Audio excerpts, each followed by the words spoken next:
Hello friends, मैं उदय कुमार स्वागत करता हूँ आप सभी को आपके अपने यूट्यूब चैनल वीकम द बेस्ट पर। फ्रेंड्स, आज हम लोग इस वीडियो के माध्यम से अमेरिकी स्वतंत्रता संग्राम से संबंधित सभी प्रश्नों का हल करेंगे। लेकिन इससे पहले अगर आपने मेरे पिछले वाले वीडियो नहीं देखा है तो कृपया उसे जाकर देख लीजिए। उसमें हमने अच्छी तरह से अमेरिकी स्वतंत्रता संग्राम के बारे में बताया है, जिससे आपको इस प्रश्न का हल करने में अधिक सहयोग मिलेगा। तो चलिए शुरू करते हैं। लेकिन इससे पहले अभी तक आपने मेरे चैनल को सब्सक्राइब नहीं किया है तो कृपया इस चैनल को सब्सक्राइब कर लीजिए और बेल आइकन की घंटी को दबा दीजिए। तो चलिए शुरू करते हैं। आज का पहला प्रश्न है कि अमेरिका की राजधानी कहाँ है। अमेरिका की राजधानी कहाँ है? तो क न्यूयॉर्क, ख कैलिफोर्निया, ग वाशिंगटन और घ इनमें से कोई नहीं। तो इसमें आपका सही उत्तर हो जाएगा ग वाशिंगटन डीसी। वाशिंगटन डीसी जो है अमेरिका की राजधानी है। अगला क्वेश्चन नंबर 2 है कि कॉमन सेंस की रचना किसने की थी। कॉमन सेंस की रचना किसने की थी? क है जेफरसन, ख टॉमस पेन, ग वाशिंगटन और घ है लफायते।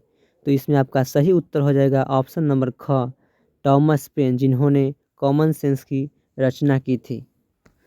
तीसरा नंबर प्रश्न है कि स्टाम्प एक्ट किस वर्ष पारित हुआ था। तो ये स्टाम्प एक्ट क्या था, इसे जान लेते हैं। जब फ्रांस और इंग्लैंड के बीच सप्तवर्षीय युद्ध होता है, क्या होता है, इंग्लैंड और फ्रांस के बीच जो है सप्तवर्षीय युद्ध होता है, यानी कि 7 साल तक इंग्लैंड और फ्रांस के बीच युद्ध होता है, जिस युद्ध से इंग्लैंड को आर्थिक क्षति पहुंचता है। और इस आर्थिक क्षति को पूर्ति करने के लिए इंग्लैंड के तत्कालीन प्रधानमंत्री ग्रेनविले जो है वो टैक्स बढ़ा देते हैं। और टैक्स बढ़ाने के क्रम में ही वो एक नियम लाते हैं, जिस नियम को ही क्या कहते हैं, स्टाम्प एक्ट कहते हैं। तो ये नियम कब लाते हैं? 1765 में ये नियम लाते हैं। ठीक है, तो इसका सही उत्तर आपका ऑप्शन नंबर क हो जाएगा 1765।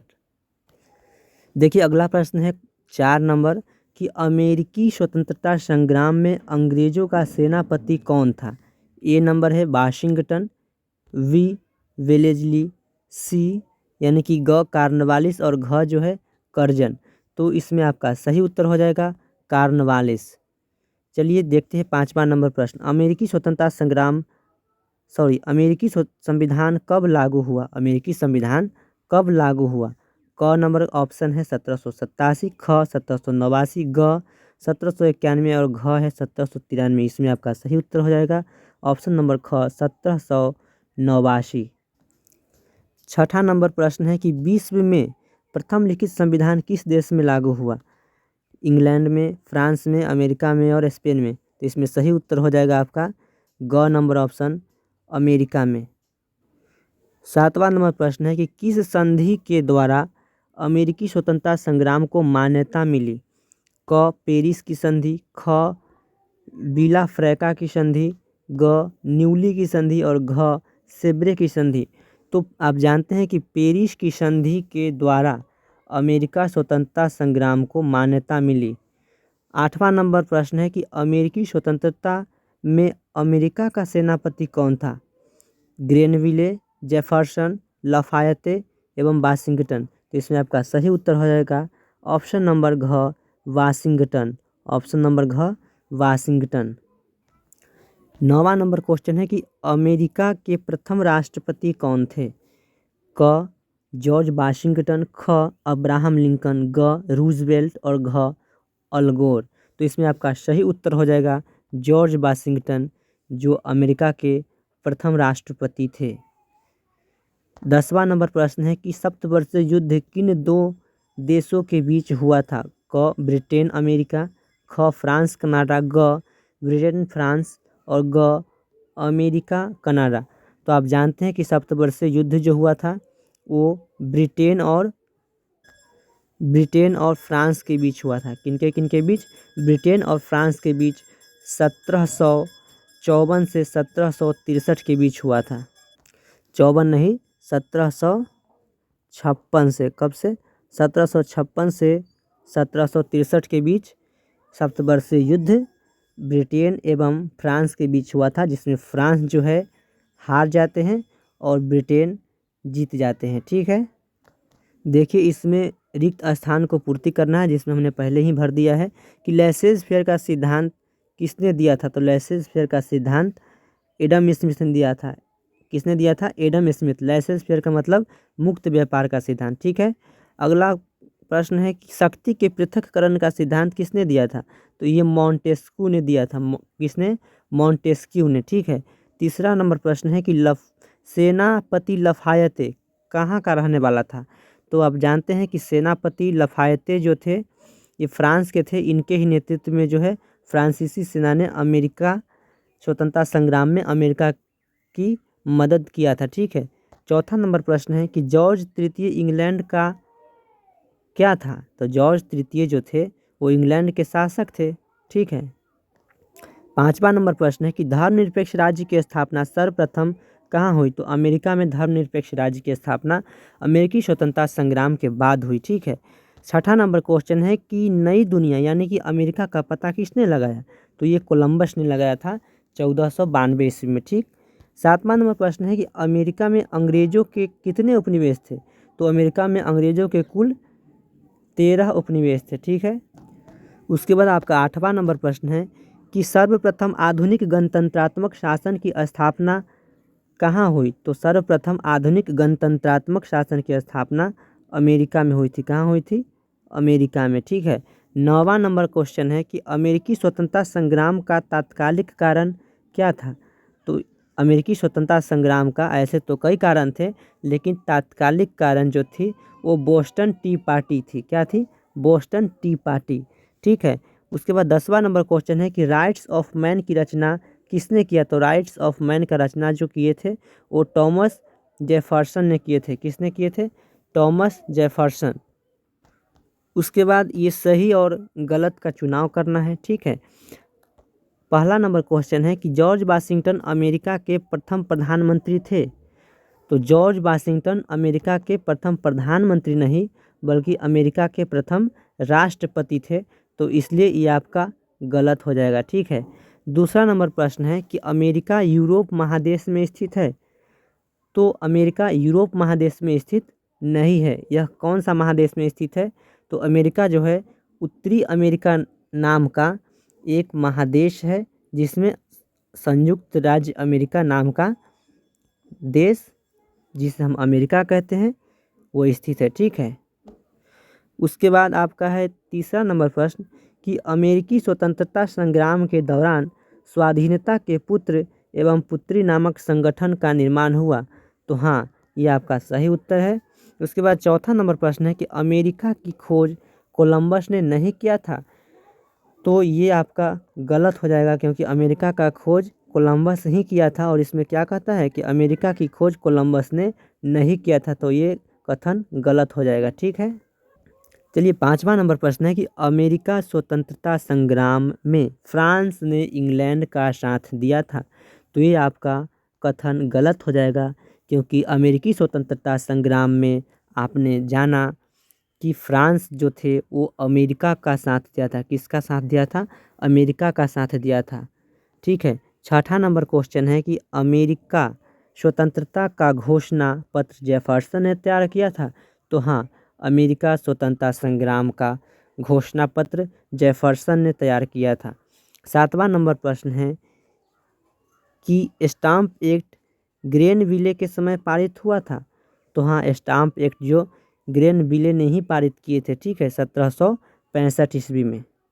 उसके बाद ये आपका जो है 10 शब्द में उत्तर देना है। इन सब का जो है 10 शब्द में उत्तर देना है, जैसे कि गणतंत्र क्या है, मौलिक अधिकार किसे कहते हैं ना, मताधिकार क्या है, उपनिवेश किसे कहते हैं और राजतंत्र क्या है। तो इन सब का जो है उत्तर हमने अपने कॉपी में अच्छी तरह से लिख रखा है। तो चलिए देखते हैं इन सब को क्या है। देखिए, पहला है गणतंत्र किसे कहते हैं। तो वैसा शासन व्यवस्था जिसमें राष्ट्र प्रमुख जो है उनका चुनाव किया जाता है। ठीक है, इसे हम गणतंत्र कहते हैं। दूसरा, मौलिक अधिकार क्या है? तो वैसा अधिकार जिसे संविधान में विशेष स्थान प्राप्त हो तथा उसे संविधान का संरक्षण प्राप्त हो, अर्थात अगर उस अधिकार को आपको नहीं दिया जाता है तो आप सीधे जो है सुप्रीम कोर्ट में जा सकते हैं एवं उसे लागू करवा सकते हैं। ठीक है। अगला है कि मताधिकार किसे कहते हैं? तो वह अधिकार जो किसी नागरिक को एक मानक शर्तें पूरी करने के बाद अपने देश के शासन प्रतिनिधि का चुनाव करने के लिए प्राप्त होता है, इसे ही मताधिकार कहते हैं। जैसे कि अपने भारत में 18 वर्ष का मानक शर्तें रखा गया है। अगर कोई व्यक्ति 18 वर्ष अब पूरा कर लेता है और वह भारत का नागरिक है तो वह भारत में जो है उसे मताधिकार दे दिया जाता है, उसे मत देने का अधिकार मिल जाता है। ठीक है। तो इस प्रकार हम देखते हैं कि उपनिवेश क्या है। जब कोई शक्तिशाली राष्ट्र जब कोई कमज़ोर राष्ट्र पर अपना शासन स्थापित कर लेता है तब शासक राष्ट्र का उपनिवेश कहलाता है। जैसे कि कोई अगर किसी पर अपना शासन स्थापित करेगा तो वास्तविकता है कि वह मजबूत होगा ही, है ना। जैसे कि इंग्लैंड ने ही अमेरिका पर शासन स्थापित किया तो उस समय इंग्लैंड जो थे वो मजबूत थे और अमेरिका कमज़ोर थे, चाहे वह आर्थिक रूप से हो अथवा सैनिक रूप से हो। ठीक है। तो इस प्रकार से आपने देख लिया कि उपनिवेश क्या है। उसके बाद देखते हैं राजतंत्र किसे कहते हैं। तो वैसा शासन व्यवस्था जिसमें शासन का संपूर्ण शक्ति एक ही व्यक्ति के पास होता है। आज हमारे देश में लोकतांत्रिक व्यवस्था कायम है जिसमें शासन का संपूर्ण शक्ति जो है एक ही व्यक्ति के हाथ में केंद्रित नहीं है। इसमें व्यवस्थापिका है, कार्यपालिका है एवं न्यायपालिका है। इसमें शासन की शक्ति का जो है पृथक्करण किया गया है, लेकिन राजतंत्र में ऐसा व्यवस्था नहीं होता है। राजतंत्र में ऐसा व्यवस्था नहीं होता है, उसमें शासन का संपूर्ण शक्ति जो है एक ही व्यक्ति के पास होता है, इसे ही राजतंत्र कहते हैं। उम्मीद करता हूँ कि आप यहाँ तक समझ चुके होंगे और अब आगे जो है वो लघु उत्तरीय प्रश्न का हल करना है। तो देखिए हमने इन सब का उत्तर जो है लिख दिया है। आप लोग की सुविधा के लिए हमने ये उत्तर लिखा है, नहीं तो आप लोग खुद भी पढ़कर उत्तर लिख सकते हैं, लेकिन आपको कोई समस्या ना हो इसके लिए हमने लिखा है। लेकिन आप पहले खुद से लिखने का प्रयास कीजिए। अगर आपको कहीं समस्या आता है तो आप इस वीडियो के माध्यम से आप सहायता ले सकते हैं। ठीक है। तो चलिए देखिए पहला नंबर लघु उत्तरीय प्रश्न क्या है कि अमेरिका या नई दुनिया की खोज क्यों हुई। तो देखिए कुस्तुनतुनिया के पतन हो जाने से वैकल्पिक समुद्री मार्ग की खोज जो है अनिवार्य हो गई थी। ठीक है। और इसका उद्देश्य जो है समुद्री मार्ग की खोज का उद्देश्य नए व्यापारिक मार्गों को विकसित करके व्यापार वाणिज्य के माध्यम से यूरोपीय अर्थव्यवस्था को समृद्ध बनाना था। ठीक है। इस प्रकार से आपका पहला नंबर क्वेश्चन खत्म होता है। दूसरा नंबर प्रश्न है कि नई दुनिया की खोज इंग्लैंड के लिए वरदान साबित हुआ कैसे। देखिए नई दुनिया की खोज होने से इंग्लैंड ने न केवल व्यापार के माध्यम से लाभ कमाया बल्कि उन्होंने अमेरिका को अपना उपनिवेश बनाकर बहुत ज़्यादा आर्थिक लाभ कमाया, है ना, जिससे इंग्लैंड की अर्थव्यवस्था समृद्ध हुआ। ठीक है। अगला प्रश्न है कि मुक्त व्यापार के सिद्धांत ने उपनिवेशवासियों को क्रांति के लिए प्रेरित किया कैसे। तो मुक्त व्यापार क्या था? मुक्त व्यापार के सिद्धांत में राज्य द्वारा व्यापार वाणिज्य पर नियंत्रण का विरोध किया गया था। यानी कि व्यापार वाणिज्य पर राज्य जो नियंत्रण करता था उसको मुक्त व्यापार में विरोध किया गया। और ऐसा ही कुछ सिद्धांत उपनिवेशवासियों का भी था। उपनिवेशवासी का कहना था कि उनके संसाधनों के दोहन का अधिकार सिर्फ मातृ देश अर्थात उसी देश के लोगों को है। ठीक है। इस प्रकार मुक्त व्यापार के सिद्धांत ने उपनिवेशवासियों को क्रांति के लिए जो है प्रेरित किया। चौथा नंबर क्वेश्चन है कि अमेरिकी स्वतंत्रता संग्राम ने किस प्रकार फ्रांस पर भी प्रभाव डाला है। तो देखिए अमेरिकी स्वतंत्रता संग्राम में चूंकि फ्रांसीसी सैनिकों ने भी भाग लिया था, अतः जब वे स्वदेश लौटे तो वहाँ भी वे इसी तरह की शासन व्यवस्था चाहते थे। ठीक है, इसके लिए उन्होंने अपने राजा के विरुद्ध संघर्ष शुरू कर दिए, जबकि दूसरी ओर फ्रांस ने अमेरिका को आर्थिक रूप से मदद की थी। इस प्रकार फ्रांस का अर्थव्यवस्था भी डगमगाने लगा था। ठीक है, इस प्रकार जो है अमेरिकी स्वतंत्रता संग्राम फ्रांस को भी प्रभाव डाला। 5वां नंबर प्रश्न है कि क्या अमेरिकी स्वतंत्रता संग्राम के परिणामों ने औपनिवेशिक विश्व को प्रभावित किया? तो जी हाँ, बिल्कुल। अमेरिकी स्वतंत्रता संग्राम ने औपनिवेशिक विश्व को प्रभावित किया है। इनके स्वतंत्रता के बाद सभी औपनिवेशिक देशों ने, है ना, इनसे प्रेरित होकर अपनी अपनी स्वतंत्रता के लिए औपनिवेशिक सरकार के विरुद्ध संघर्ष शुरू कर दिए एवं अंततः विदेशी शासन से मुक्त हो पाए। इस प्रकार अब लघु उत्तरीय प्रश्न खत्म होता है और अब हम देखते हैं दीर्घ उत्तरीय प्रश्न। पहला नंबर प्रश्न है कि अमेरिकी स्वतंत्रता संग्राम के 3 प्रमुख कारणों की विवेचना कीजिए। तो ऐसे तो अमेरिकी स्वतंत्रता संग्राम के बहुत सारे कारण थे, लेकिन इनके 3 प्रमुख कारण निम्नलिखित थे। पहला, उपनिवेशों में राजनीतिक स्वायत्तता का अभाव, यानी कि अमेरिकी उपनिवेश में अधिकांश लोग क्या थे? अंग्रेज थे, जो इंग्लैंड जैसी संसदीय व्यवस्था चाहते थे। कहाँ पे? अमेरिका में भी। देखिए, पहला नंबर कारण यह था कि अमेरिकी स्वतंत्रता संग्राम का 1 नंबर कारण कि उपनिवेशों में राजनीतिक स्वायत्तता का अभाव था। ठीक है, अमेरिकी उपनिवेशों में अधिकांश लोग क्या थे? अंग्रेज थे, जो इंग्लैंड जैसी संसदीय व्यवस्था चाहते थे, जबकि ब्रिटिश शासक इसके खिलाफ थे, जिसके कारण उपनिवेशों में भारी असंतोष था। ठीक है, दूसरा क्या कारण था कि भौगोलिक दूरी था। भौगोलिक दूरी दूसरा कारण था। इंग्लैंड और अमेरिका की भौगोलिक दूरी काफ़ी अधिक होने के कारण ब्रिटिश सरकार उपनिवेशों पर प्रभावशाली नियंत्रण रखने में असमर्थ थे।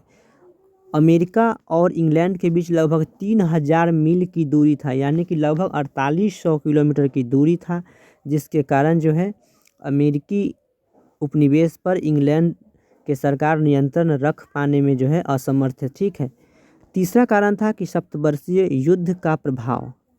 सप्तवर्षीय युद्ध 1756 से 63 ईस्वी तक फ्रांस एवं अमेरिका के बीच हुआ, जिसमें फ्रांस पराजित होने के बाद अमेरिकी उपनिवेश को आर्थिक एवं सैनिक रूप से मदद किया, जिससे कि अमेरिकावासी को मदद मिल जाने के कारण, है ना, इंग्लैंड को पराजित कर पाए। देखिए, दूसरा नंबर प्रश्न है कि लोकतांत्रिक स्तर पर अमेरिकी संग्राम ने विश्व को कैसे प्रभावित किया है? तो अमेरिकी स्वतंत्रता संग्राम के पश्चात वहाँ एक नए शासन व्यवस्था प्रजातंत्र का विकास होता है, जहाँ पहली बार लिखित संविधान के अनुसार शासन का संचालन शुरू हुआ, है ना। पहली बार नागरिकों को मौलिक अधिकार दिया गया, शक्ति का पृथक्करण किया गया, धर्मनिरपेक्षता और व्यक्तिगत स्वतंत्रता दी गई। पहली बार शासन प्रतिनिधि का चुनाव होने लगा, जो कि इससे पहले विश्व में कहीं भी ऐसी व्यवस्था प्रचलित नहीं थी। इस प्रकार इनसे प्रभावित होकर विश्व के सभी देशों ने अपने यहाँ ऐसा ही व्यवस्था चाहने लगे और धीरे धीरे लंबे संघर्षों के बाद अपने लक्ष्य को प्राप्त कर पाते हैं। ठीक है, अगला प्रश्न है कि अमेरिकी स्वतंत्रता संग्राम के परिणामों की आलोचनात्मक परीक्षण करें। देखिए, अमेरिकी स्वतंत्रता संग्राम के कई सारे परिणाम हुए, जैसे अमेरिका एक गणतंत्रात्मक राष्ट्र बना। ठीक है, उसके बाद जो है शक्ति का पृथक्करण किया गया, राजनीति में जनता की भागीदारी बढ़ी। चौथा नंबर का इसका परिणाम हुआ कि विश्व में प्रथम लिखित संविधान अमेरिका में लागू किया गया, है ना, जिसमें महिलाओं को संपत्ति का अधिकार मिला तथा उत्तराधिकार कानून को न्याय संगत बनाया गया। 5वां है कि इस प्रकार विश्व में एक ऐसी व्यवस्था का विकास हुआ जिसमें जो है लिखित संविधान, शक्ति के पृथक्करण का सिद्धांत, धर्मनिरपेक्षता का सिद्धांत और व्यक्तिगत स्वतंत्रता का सिद्धांत राजनीतिक व्यवस्था के मूल आधार माने गए। ठीक है, अब आपका चौथा और जो कि अंतिम प्रश्न है कि अमेरिकी स्वतंत्रता संग्राम में अंग्रेजों के पराजय के क्या कारण थे? देखिए, अमेरिकी स्वतंत्रता संग्राम में अंग्रेजों के पराजय के कई सारे कारण थे, जैसे अमेरिकी उपनिवेश अटलांटिक महासागर के पार 3000 मील, यानी कि 1 मील में जो है 1600 मीटर होता है। कितना होता है? 1600 मीटर होता है। इस प्रकार आपका जो है 48 किलोमीटर की दूरी हो गया था, कहाँ, अमेरिका और इंग्लैंड के बीच, ठीक है, दूरी पर स्थित थे।